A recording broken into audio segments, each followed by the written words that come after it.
الرحيم نحمده ونصلي على رسوله الكريم أما بعد فأعوذ بالله من الشيطان الرجيم بسم الله الرحمن الرحيم قل هو الله أحد الله الصمد لم يلد ولم يولد ولم يكن له كفوا أحد.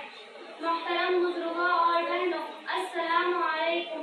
میں کوئی مقرر نہیں ہوں کہ تقریر کر سکوں، مگر چند دنوں اس مدرسہ جامعہ صالحہ للبنات میں رہ کر جو کچھ سیکھا ہے آپ کے سامنے پیش کرنا چاہتی ہوں. اسے غور سے سنیں.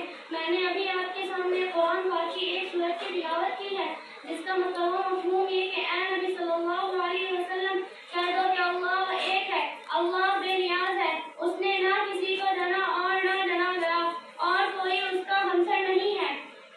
محترم بزرگوں اور دوستوں، جب ہم کسی مشین کو دیکھتے ہیں تو کہتے ہیں اس کو کسی انسان نے بنایا ہے، یہ اپنے آپ نہیں بن گئی، حالانکہ اس بنانے